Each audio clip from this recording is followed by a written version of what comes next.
La notion de salariat, tu vois, qui au fur et à mesure du temps, ouais, me correspondait plus.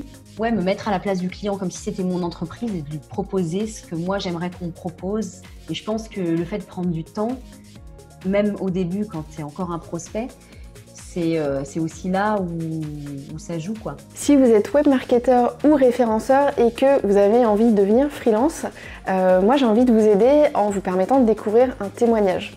Alors j'aurais pu vous raconter mon histoire, mais en fait il y a déjà plein d'autres vidéos sur cette chaîne YouTube qui vont vous permettre de la connaître. À la place, j'ai préféré demander à Léa de témoigner sur son parcours. Dans cette interview, elle nous raconte pourquoi elle s'est lancée en freelance, comment elle a trouvé ses premiers clients, quelles sont les erreurs qu'elle a faites. Elle va nous parler aussi de comment elle arrive à convaincre ses prospects alors qu'on est dans des métiers, vous le savez, où on a du mal à montrer vraiment très concrètement ce qu'on sait faire. On n'est pas graphiste, on n'est pas développeur. Donc elle va nous expliquer comment elle fait et puis elle nous expliquera aussi pourquoi aujourd'hui ça lui plaît autant d'être indépendante. Je vous laisse découvrir tout ça, restez bien jusqu'à la fin, je vais vous parler de plein de choses qui vous aideront pour pouvoir vous lancer à votre tour. Bonjour Léa. Salut Marion. Merci de prendre un peu de temps pour discuter avec moi et puis pour raconter ton expérience de référenceuse freelance. Je t'en prie. Est-ce que pour les personnes qui ne te connaissent pas, tu peux te présenter en quelques mots et nous expliquer ce que tu fais aujourd'hui? Ouais. Alors, donc, en gros, en quelques mots, alors déjà, donc, je m'appelle Léa, j'ai 32 ans. J'ai terminé mes études, donc mon Master 2 en web marketing en 2012. Donc, ça fait bientôt 10 ans, du coup. J'ai fait, et déjà, ça fait Ça fait mal, mal hein, quand on y pense. mais bon, on n'y pense pas trop. Et au final, on mûrit, c'est ce qu'il faut se dire. Mais ouais, en gros, j'ai terminé. J'ai fait 2 CDI en agence web. Ouais, Dans mon métier, donc en référencement, plutôt casquette SEA. d'accord. Et puis là, depuis janvier 2016, du coup, je suis freelance en Ah, référencement ça va faire 5 ans. SEO, SEA. Ouais, ça fait un peu plus de 4 ans et demi, ouais. Donc, 5e bougie en juin prochain. Cool. Ok. Cool, ouais, ouais, ouais. Et alors, qu'est-ce qui t'a donné envie d'être freelance? Eh ben, écoute, qu'est-ce qui m'a donné envie? Déjà, c'était le fait que ce que je faisais me correspondait pas en termes de métier et d'activité, parce que justement le référencement, j'aime bien ça. Par contre, c'était la notion de salariat, tu vois, qui au fur et à mesure du temps, ouais, me correspondait plus. Ouais. Mais vraiment, c'était pas passager, hein. J'ai essayé et réessayé. Et en fait, non, ouais, je pense que ça me correspond pas. Ça me correspondra peut-être dans 10 ans. Mais bon, ça me correspondait pas. Donc, je me suis tout simplement ouvert à d'autres choses. Et ça m'a amené, tu vois, à faire mon statut euh, et à essayer de faire ce que je faisais pour les autres, pour moi, du coup. D'accord. Voilà. Et est-ce qu'il y a quelque chose qui te freinait quand même le confort du salariat, la peur de l'indépendance ou... Ça, ouais. Enfin, justement, en discutant avec des salariés qui veulent passer free ou avec des freelances, j'entends pas mal, tu vois, parfois, ouais, que ça fait peur, en fait, de se lancer. Effectivement, la sécurité du salariat, donc de l'argent qui tombe tous les mois, est pas vraiment là quand tu es freelance. Et c'est bizarre. Mais moi, franchement, j'ai jamais eu ce souci-là. Je sais pas si toi, tu as été freiné par la peur de te lancer, de peur de ne pas y arriver ou de ne pas avoir assez de temps. Moi, je suis quelqu'un qui suis assez prudente financièrement, donc Oui, je l'aurais pas fait sans filet de sécurité, mais j'ai pu me mettre dans des bonnes conditions et avoir les aides Pôle emploi. Donc en oui, fait, j'avais pas peur. Je suis partie en me disant, j'espère que ça va marcher. Et oui, si jamais par malheur ça marche pas, bah tant pis, je reprendrai un CDI, mais vraiment par dépit, quoi. oui, oui. Ouais, voilà. Tu vois, je pense qu'on a eu la même chose en tête. Pareil, j'ai eu la chance, tu vois, de quitter mes CDI et du coup d'avoir accumulé quand même pas mal d'années de salariat et de pouvoir donc bénéficier de l'aide Pôle emploi. Et franchement, ouais, j'ai jamais eu peur, de crainte, malgré le fait que quand tu as Pôle emploi, c'est pas tes revenus d'avant, hein, on va pas se mentir. C'est un filet, mais Mais c'est faut pas fait pour pas. durer, quoi. Ouais, voilà, faut pas non plus s'ambiancer un peu trop sur le shopping et autres. Mais à la fois, c'est pas mal parce que ça aide aussi à se dire À se à motiver. l'ego, ouais, voilà, j'ai moins qu'avant, mais c'est normal parce que je travaille pas. Donc, on a la chance déjà d'avoir un filet minimum, parce que pour le coup, je crois que j'avais vraiment le filet minimum, hein. Et en fait, mon objectif, je m'étais dit, OK, maintenant, faut que je fasse. Si j'arrive à faire 2 000 € par mois net en freelance, j'ai tout gagné, en fait. Enfin, Ouais. et c'est ça qui m'a motivée. Et voilà. Et alors du coup, au moment où tu t'es décidée, c'est quoi la première action que tu as faite? La première action que j'ai faite au moment où je me suis décidée, alors déjà, j'ai eu beaucoup de chance parce que je me suis cassé le pied. Ah, je sais pas si c'est de la chance, 15 jours mais après. Ouais, ça voilà. a dû te laisser du temps en tout cas. Oui, voilà, du temps et l'impossibilité de faire plein de choses comme faire des rendez-vous, aller faire de l'administratif. Enfin voilà, donc ça, c'est la première chose que j'ai fait involontairement quand je me suis lancée. Un petit bâton dans les roues, mais ça, enfin, moi, je me suis cassé le pied, mais d'autres auront peut-être, tu vois, d'autres difficultés. Tout ça pour dire qu'en fait, bah, tu vois, on fait, c'est un peu une suite d'événements non prévus qui font que, bah, au final, on arrive à se motiver. Mais c'est pour la première chose que j'ai faite. Enfin, moi, je me souviens surtout de l'administratif au début. Ouais. Je me souviens surtout qu'on m'avait dit, «Oh, tu verras, il y a deux trois trucs à remplir sur internet», et sur le coup, ben, en fait, je me disais: «Waouh, alors soit je suis pas normale, soit toutes ces cases à cocher». Je parle d'un truc il y a 4 ans et demi, alors ça a certainement évolué, mais c'était l'administratif, tu vois, que j'ai fait en premier et qui m'a vraiment marquée, parce que c'est pas du tout mon truc, quoi, hein. Ouais, je comprends. Ouais, c'est un peu simplifié aujourd'hui, hein. En 10 minutes, le formulaire de Ouais. création de micro-entreprise, c'est fait. En une semaine, tu reçois ton numéro de siret, ton memento. Ah ouais, Ouais, ouais. Ils ont bien oui, simplifié tout ça. Et c'est pas mal. alors, enfin, comment t'as fait pour trouver ton premier client? Alors mon premier client, je pense que je l'ai trouvé grâce à Malte, Ok. donc la plateforme, ouais, de Free. Ouais, je pense que je l'ai trouvé grâce à Malte. Quelques semaines après l'arrêt de mon CDI, ça a été assez rapide. J'ai pas cherché et aujourd'hui, tu vois, même après 4 ans et demi, entre le bouche à oreille, tes clients qui te recommandent, ton réseau, Malte parfois, même si de moins Mhm. en moins parce que Parce qu'il y forcément, a beaucoup de monde maintenant. il y a beaucoup de monde et puis enfin moi, je ressens moins le besoin, donc je suis moins sur la plateforme aussi, bah, à faire en sorte de faire vivre mon profil. Mais ouais, voilà, en gros, c'était via Malte et puis petit à petit, bouche à oreille. J'ai jamais pris mon téléphone. Enfin, toi, je sais pas si. Oui, on est pareil, hein. Je pense qu'on est sur des types de métiers dans le marketing digital où il y a des besoins, les prospects viennent à nous assez naturellement. Ouais. C'est une chance, hein, quand même. Oui, ouais, ah bah, c'est clair, ouais, parce qu'en général, quand tu es dans nos métiers-là, enfin, tu pas commercial, hein, donc faut savoir se vendre. Ça, pour le coup, compétence, ben, je vais pas dire obligatoire, mais ben, vaut mieux quand même savoir le Oui, faire. alors après, c'est vrai que se vendre à un prospect qui est venu vers toi de lui-même ou sur le conseil de quelqu'un, c'est quand même beaucoup plus facile et on est dans un rapport beaucoup plus équilibré que quand tu prospectes complètement dans le dur, que tu contactes des gens qui connaissent pas ton existence. Mais Oui, bon. Et est-ce ouais, qu'il ouais, y c'est clair. a une erreur que tu as faite quand tu as démarré avec le recul, tu te dis mince, j'aurais pas dû faire cette Euh, connerie. et ben, tu vois, là, comme ça, franchement, non. J'ai pas d'erreur vraiment, tu vois, qui m'a mis. Ouais, qui m'a empêché de faire quelque chose. C'est plus de l'assurance que j'ai pris au fur et à mesure du temps à ben, pas de viser trop bas ou trop haut, parce que les Ouais, deux peuvent arriver. Tu sais, quand tu sais, bah, en plus, quand tu n'as pas de, d'amis freelance qui font les mêmes choses, ou tu vois, tu n'as c'est pas de rapport difficile. de Ouais, comparaison, c'est difficile de savoir comment tu peux te vendre avec les années ben, que tu as derrière toi. À la fois, tu viens de te lancer en freelance, donc voilà, c'est plus petit à petit, j'ai appris à me vendre, enfin, le prix de mes prestations sans les sans les brader. tirer, ouais, vers le bas. Ouais, voilà, c'est ça. C'est plus ça, en fait. C'est plus une affaire de prix de presta, une affaire aussi d'ambiance de travail. Ouais. Avant, j'étais plus, tu vois, j'étais plus arrangeante et maintenant, je ne laisse plus rien passer. Non, c'est pas ça, mais au fur et à mesure du temps, tu peux choisir les personnes avec qui tu travailles. Tu sais vers quelle prestation tu veux te destiner. Enfin, c'est plus. Oui, en fait, tu t'apprends à te connaître en tant que free et puis tu décides ton chemin, tu prends de l'assurance, tu arrives à faire plein de choses. Donc, il n'y a pas eu vraiment des erreurs.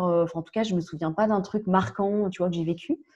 Mais voilà, ça a été petit à petit, en fait, apprendre, ouais, j'allais dire de ses erreurs, mais du coup, je viens Et de te dire ouais, peut-être plus de ton parcours du coup. ouais, voilà, c'est ça, de ton parcours et de ce que les clients, les prospects t'amènent, d'autres freelances. Enfin, Et aujourd'hui, tu dirais que c'est quoi qui fait que ton activité tourne bien? alors, donc je pense, encore une fois, comme on disait, on est tous différents en tant que free, mais moi, si je dois expliquer euh, ma réussite, qui est d'ailleurs aujourd'hui le cas, mais ça se trouve dans 6 mois, enfin, on ne sait pas de quoi demain est fait quand on est free, mais Ah bah, surtout en si 2020. je dois, surtout en 2020, effectivement, quelle année. Mais ouais, si je dois en gros me dire, on va dire mes qualités, ce qui m'a amené là, c'est déjà de rester fidèle à moi-même, parce que dans le référencement, j'ai pu parler à d'autres freelances. On est tous différents, on a tous notre manière de présenter les choses, de vendre notre travail, etc. Et moi, je pense ce qui plaît à mes clients, parce qu'on a les clients qu'on mérite, entre guillemets, enfin, en tout cas qui nous ressemblent. Et je pense que c'est le fait de rester droite, de travailler, tu vois, carré, de dire quand c'est pas possible que c'est pas possible, ou alors d'être transparent en fait, tu vois, de pas Ouais. envoyer la poudre aux yeux, parce que souvent dans le web, soit on prend des clients, tu vois, qui ont déjà vécu des trucs, qui ne les ont pas vraiment mis en confiance, soit les gens sont déçus. Donc, je dirais que c'est de rester en fait moi-même et puis de vraiment ouais, me mettre à la place du client comme si c'était mon entreprise et de lui proposer ce que moi j'aimerais qu'on me propose si Ouais. c'était la mienne, quoi. Vraiment. C'est important, ouais, de savoir se mettre à la place du client, et heu Mm, et puis, ouais, on peut être tenté de faire un peu d'effet d'annonce, pour convaincre le prospect, mais si c'est pour qu'une fois qu'il est signé, il soit pas content parce qu'on peut pas arriver au résultat qu'on a annoncé, c'est pas la peine, quoi. ouais, oui, oui, c'est ça, ouais. Et puis, je pense que quand c'est trop clinquant, trop commercial, en fait, ça Ça donne fonctionne pas confiance. pas. Ouais, voilà, c'est ça. Enfin, donc ouais, je pense que rester soi-même, proposer une solution, carrée, ça suffit entre guillemets à ce que les gens nous fassent confiance. Et après, il y a aussi le fait que quand je vois que le client est un peu freelance, non, pas du tout. Pardon. En plus, on n'est même pas vendredi, donc j'ai pas l'excuse de c'est Non, la fin de pas la du semaine. tout. Pas du tout. On est lundi, hein. Mais voilà. C'est un peu la fatigue de la fin du week-end. C'est ça. Ça passe. Mais ouais, non, quand le client est un peu frileux, tu vois, c'est de lui dire, de lui proposer à la limite une prestation test. Donc, quand c'est du Ouais, SEA, soit sur 3 mois. Quand c'est du SEO, partir sur un one-shot et puis on enclenchera le suivi mensuel si le client est satisfait ou tu vois, s'il y a un besoin qui arrive. C'est plus en fait y aller petit à petit. Je fais pas du tout comme les agences dans lesquelles j'ai été à dire OK, donc on part sur 18 mois. Enfin, pas du ouais. tout, quoi. Quand tu es free, je pense que c'est difficile de faire ça et c'est pas plus mal, je pense, au final, d'y aller petit à petit, même pour le freelance en fait, Ouais. pour Oui, déjà parce que toi voir ce que aussi, tu dois donne. tester la collaboration avec le client et voir Ouais. si, sa façon de travailler et de se comporter avec toi, te convient, quoi. C'est clair. Ouais, ouais. Parce que je sais Et pas toi, mais je sais que ça m'est arrivé plusieurs fois de demander à ce que la prestation se termine, ouais. enfin, à ce que la collaboration se termine, quoi, hein. Ah oui, oui. Donc, C'est malheureusement, des fois, ça marche pas, quoi. Ils sont trop exigeants ou alors ils sont pas assez réactifs sur je sais pas, les éléments, les documents dont on a besoin. Parfois, ils nous traitent aussi comme le petit prestataire. Moi, mm. j'aime pas, hein, je veux une relation vraiment équilibrée, quoi, d'égal à égal. Ouais, Ça peut ouais, ouais, non, arriver. c'est clair, hein. Donc, c'est pour Mais ça, alors ouais, que du c'est coup, important de tester. tu vois, on Ouais. dit qu'il y en a qui sont frileux des fois, qu'il faut faire attention à ce qu'on annonce. Comment toi, tu tu peux convaincre tes prospects parce que bon, je fais le même métier, donc voilà, je fonctionne un peu comme ça. On ne peut pas montrer notre travail. On n'est pas comme des graphistes ou des devs qui vont avoir un portfolio. C'est quoi, toi, ton truc pour attirer la confiance d'un prospect et le convaincre de travailler avec toi? Ouais, ça c'est une bonne question. Je pense déjà que le bouche à oreille fait beaucoup, notamment, enfin, tu vois, sur LinkedIn, je sais que ça marche bien, que la plateforme Malte aussi, il y a des avis, ce genre de choses. Après, moi, bah, en fait, comme tu disais, hein, c'est hyper difficile de donner des chiffres. On m'a déjà demandé, certains clients m'ont demandé des rapports, tu vois, Data Studio, de performance de site. Où ben, je dis que je vais je vais rendre anonyme le rapport. Plus facile. Mais ça reflète pas vraiment notre travail dans tous les cas. Donc, comment je fais? Ben, c'est une bonne question. Et je pense que, ouais, je pense que c'est le discours en fait qui, au fur et à mesure des années ou des mois, se rôde. Un discours, ouais, qui amène à la confiance, qui explique comment va se dérouler les choses. Et après, tu sens aussi la personne que tu as en face de toi. Si c'est une grosse PME qui n'a pas le temps, tu t'adaptes. Si c'est un petit artisan qui met sa vie avec la presta de SEO ou SEA, ben, t'accompagnes un peu plus. Enfin, et je pense que le fait de prendre du temps, même au début, quand c'est encore un prospect, c'est aussi là où ça joue, quoi. Le client se dit, enfin le prospect du coup se dit bah, que c'est clair, que tu prends du temps, que tu t'investis. Et du coup, tout ça fait que ça met en place une confiance qui peut mener à la signature, quoi. Ouais, ben, moi j'ai remarqué aussi que souvent on me demande qu'est-ce que ça va être mes livrables. Vu qu'on ne livre pas un truc qui est concret ou tangible, on est un peu dans l'abstrait. C'est vrai que moi j'essaie de bien décrire dans mes propositions quel livrable je vais proposer, qu'est-ce que ça contient, qui comprennent direct qu'est-ce qu'il y a à la sortie pour eux, quoi. Même si l'objectif c'est pas le livrable, c'est ce que ça permet d'obtenir comme performance, mais ça rend la chose un peu plus concrète, je trouve. Ouais, c'est du concret, ouais, tu as raison. Ouais. Bah, ça, pareil, tu vois, je suis assez aussi dans le devis très détaillé. Je préfère en mettre trop que pas assez. Avec petite intro, cette étape nous permettra de définir les mots-clés. Enfin, tu vois, je préfère qu'il y en ait trop. Le client ne lit pas parce qu'il n'a pas Faut le être temps, bah, tant pédagogue de toute pis. façon. Ouais, ah ouais, ça, j'ai remarqué que c'était pour la plupart des clients hyper important, en fait. Ouais. Et si on parle un peu de ton quotidien, est-ce qu'il y a un moment auquel tu penses qui serait vraiment le plus cool que tu as vécu dans ta vie de freelance? Mon quotidien, bah, en fait, je dirais que globalement, c'est l'organisation. C'est-à-dire Ouais. que ouais, c'est l'organisation que ça permet d'avoir, en fait, de découper sa journée, ben, pas comme un salarié, enfin, en tout cas, je parle de mon cas à moi, hein, mais d'avoir une petite routine le matin sur autre chose. Et une fois que tu te mets au boulot, en fait, ouais, de découper vraiment ta journée comme tu le sens, de te dégager aussi du temps. Ouais. Personnellement, je m'en suis dégagée énormément. Donc, ben, du temps que tu vas mettre à te former, à faire autre chose. Et en fait, personnellement, tout ce temps-là gagné, ben, ça m'a permis d'être aussi plus productive, d'avoir envie de faire plus de veille, Ouais. enfin, tu vois, de m'investir davantage dans mon travail déjà parce que c'est moi enfin, qui récolte le fruit de ce Ah que bah, c'est j'apporte. plus motivant du coup. C'est plus motivant. Et en plus, quand tu as une vie épanouie, enfin, tu vois, moi qui adore voyager et qui voyageait souvent, parce qu'en 2020, on sait que ça a été plus compliqué. Mais typiquement, ça m'a apporté ça. Et ben, en fait, ouais, enfin, pour moi, la liberté qu'apporte le freelancing, c'est, ouais, pour moi, ça joue énormément sur la productivité et sur tout, en fait. Et alors, une journée dans ta vie de freelance, comment ça se passe en temps normal, hein, quand il n'y a pas de confinement, quand les cafés, les coworking Ouais. sont ouverts, comment tu t'organises? Eh bien, finalement, ça se ressemble assez, hein. Je ne sais pas, toi, si tu as eu enfin, des différences entre le confinement et pas confinement.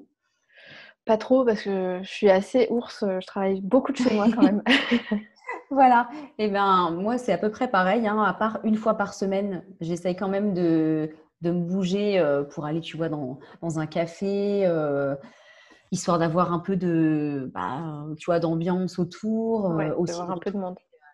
ouais, voilà, de retrouver d'autres free qui font d'autres métiers, mais tu vois, de voir d'autres gens, parce que c'est aussi l'inconvénient du freelance, c'est d'être parfois un peu seul, tu vois, chez lui, etc.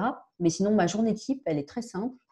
En gros, je commence toujours par des étirements et une méditation. Ah ouais, Toujours. Par contre, uniquement les jours de la semaine, hein. Le week-end, je relax. m'autorise à être ouais, voilà, plus tranquille et raide, du coup.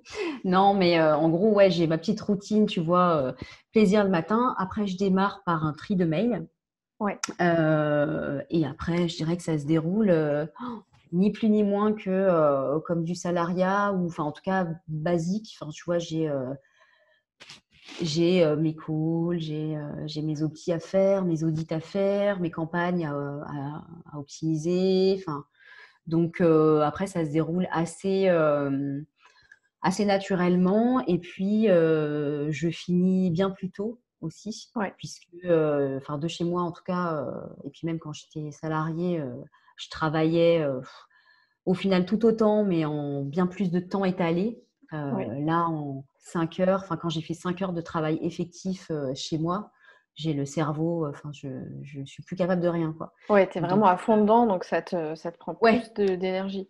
c'est ça. Bah, en fait, tu sais, je sais pas si tu as le logiciel Toggle Ouais, qu'un ami Free m'a recommandé et du coup, je suis tous mes temps, tu vois, tous mes tâches, tous mes clients. Ça, c'est pas obligatoire, mais ça permet de donner un bon aperçu sur la rentabilité du client et même sur combien de temps tu y as passé dans la journée ou dans la semaine ou dans le mois ou dans l'année. Enfin bref, c'est assez complet et c'est sympa.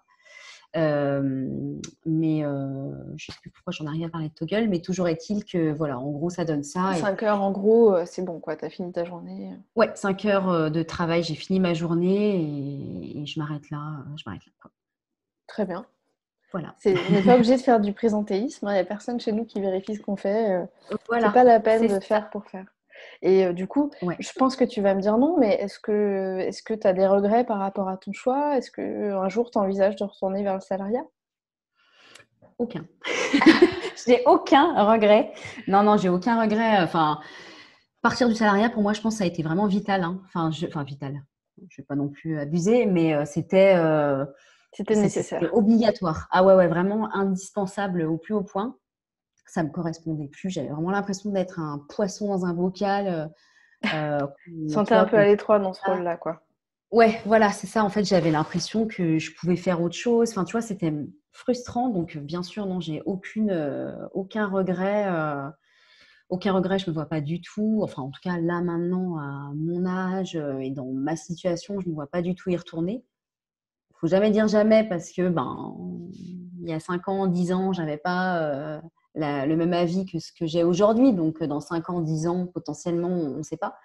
Mais en tout cas, à l'heure actuelle, non. Je sais que c'est quelque chose qui me convient pas en fait, hein. Bah, je crois qu'on le voit cette année hein, avec toutes les contraintes qu'on a eues sur nos voyages, sur nos sorties, sur les choses qu'on avait le droit de faire. C'est très difficile de Mm. renoncer à des libertés qu'on avait déjà et auxquelles on s'était habitué. Donc, Ouais, c'est vrai que quand on s'est habitué à choisir nos horaires de travail, nos méthodes, nos outils, euh, pff, franchement, c'est très dur de retourner dans un moule où on te dit il faut que tu sois là à telle heure, tu n'as pas le droit de partir avant mm. telle heure. Tu travailles sur un PC et pas sur un Mac. Ça doit être atroce. Et puis, tu viens là, quoi. Tu fais pas chez Mm. toi ou à l'autre bout du monde où tu veux. Ah ouais. Ah ouais, ouais, ouais, non, c'est pour ça là, je tempère, tu vois, parce que déjà, c'est pas le sujet de la vidéo, mais non, non, ouais, franchement, j'ai beaucoup de mal, ouais, avec ça, tu vois, j'ai lu, je sais pas si tu as lu le livre, tu sais, oh mince, bien sûr, je vais pas de Olivier, je sais plus comment il s'appelle, on Olivier n'a Roland? jamais eu, ouais, Ah, tout le monde n'a pas eu la chance de rater ses de rater études. ses études, Ouais, je l'ai pas lu, c'est mais j'en ai ça. beaucoup entendu parler. Ouais, et bah tu vois, enfin je l'ai lu il y a super longtemps, mais ouais, c'est un peu ça, quoi. Tu te dis, j'ai plus envie d'échanger mon temps, parce que c'est ce qu'il dit dans un passage de son livre. J'ai plus envie d'échanger mon temps, en fait, si précieux contre, tu vois, de l'argent. Et il dit dans son livre d'ailleurs qu'il y a pas, euh, enfin que en gros le salariat au niveau de la rentabilité de l'être humain entre guillemets, c'est ce qu'il y a de pire, quoi. Ouais. Et je suis bien d'accord. Je dis pas que le freelancing, c'est facile pour tout le monde, hein, loin de là. Mais je dis que ouais, quand on prend du recul, enfin en tout cas pour ma part, hein, non, non, je ne me vois pas du tout repartir dans ce monde-là, quoi. Non. Je comprends. Alors du coup, pour la suite, qu'est-ce qu'on pourrait te souhaiter? Quelle est la direction dans laquelle tu aimerais faire évoluer ton activité? Et ben écoute, faire évoluer mon activité, Ou peut-être pas, rester, peut-être que comme c'est bien et tu as envie que ça reste ouais, comme ouais, ça. ouais. Bah, moi, j'aime bien déjà travailler seule, avec d'autres freelances, en entreprise, peu importe, mais en tout cas, tu vois, travailler vraiment seule. C'est un peu ermite, mais, mais bon, why not? Donc, me souhaiter ouais, que ça continue comme ça, d'avoir peut-être plus de clients, tu vois, différents, parce que j'ai la chance d'avoir des clients, tu vois, lissés sur l'année et réguliers. Ouais, ou c'est Donc, ça, récurrent, c'est quoi. une vraie chance, ouais, voilà, récurrent. Un vrai confort. Mais sur nos Mais métiers, d'en c'est assez avoir. facile à vendre. Oui, c'est assez facile, mais c'est pas donné à tout le monde. Pour avoir discuté avec plusieurs freelances référenceurs, en SEA, à la limite, oui, parce que les campagnes, Il tu faut vois, les ça, suivre, hein. faut les suivre, il n'y a pas le choix. En SEO, oui, c'est du suivi, mais par manque de budget, parfois, tu vois, c'est que du one shot. Ouais, Donc, c'est pas non plus, tu vois, obligatoire de le faire. d'accord. Donc voilà, c'est me souhaiter un peu plus de clients, peut-être avec des thématiques un peu plus orientées, tu vois, éco-responsable, nature, Ouais, plus voyage. sur les sujets qui te parlent à toi. Ouais, voilà, c'est ça. Mais sinon, ouais, tout pareil. Franchement, même en 2020, tu vois, où ça a été compliqué, où j'ai eu des arrêts de prestat qui étaient même signés, enfin, des choses un peu compliquées quand même, qui mettent un petit peu un coup au moral. Même, tu vois, même après cette année-là, je vois pas le négatif. En fait, tu vois, je tourne tout au positif en me disant que ça sera la place pour d'autres clients ou pour d'autres choses, des formations dans d'autres domaines complètement différents. Enfin bref, il y a plein de choses. Tant qu'il y a des projets, je pense que c'est ça qui est important. C'est de continuer un peu à se dire, tiens, j'ai envie de faire ça et ça. Et c'est là où être freelance, c'est bien parce que ça te permet en fait, de faire ce que tu veux, quoi, au final. Ouais. Donc, enfin, tu as plus de temps et de liberté, parce qu'en salariat, tu peux bien imaginer ce que tu veux faire, mais tu as peut-être un peu moins de temps à y Pour le mettre en consacrer. place, c'est sûr. Voilà, c'est ça, ouais. Ouais. Bon, bah écoute, c'est très positif comme mot de la fin en tout cas. Eh ben, écoute, avec plaisir. Et ben merci beaucoup Léa. Je t'en prie. J'espère que ça vous a plu. Je suis assez d'accord avec Léa sur plein de choses, moi. Et ce que je retiens, et c'est des idées qui sont aussi les miennes, c'est que déjà, c'est très important d'être hyper pédagogue avec nos clients parce qu'on fait un métier où ce qu'on fait, en fait, c'est un peu flou, un peu concret pour la majorité des gens. Donc, il faut qu'ils comprennent ce qu'on fait pour avoir envie de travailler avec nous. C'est assez simple. La deuxième chose, c'est que c'est important aussi de pouvoir les accompagner sur la durée pour deux raisons. La première, c'est que ça nous permet de voir les résultats de nos actions. Et la deuxième, c'est que c'est plus confortable parce que ça nous permet d'avoir plus de visibilité sur notre chiffre d'affaires et sur la pérennité de notre activité. Alors si ça vous a convaincu de vous lancer, je vous encourage dans un premier temps à aller regarder les autres contenus que je propose gratuitement. Il y a plein d'autres vidéos sur cette chaîne YouTube, il y a le blog superfreelance.com, il y a la boîte à outils aussi sur laquelle vous pourrez télécharger tout un tas de documents qui vous seront utiles. Et tous les lundis à midi sur YouTube Live, vous pouvez vous connecter à la permanence des freelances. C'est un moment pendant lequel je réponds à toutes les questions que vous pouvez avoir sur votre future ou déjà existante activité de freelance. Alors dans un deuxième temps, j'ai aussi à vous proposer une formation complète pour réussir votre démarrage et donc créer une activité qui va fonctionner et qui va durer.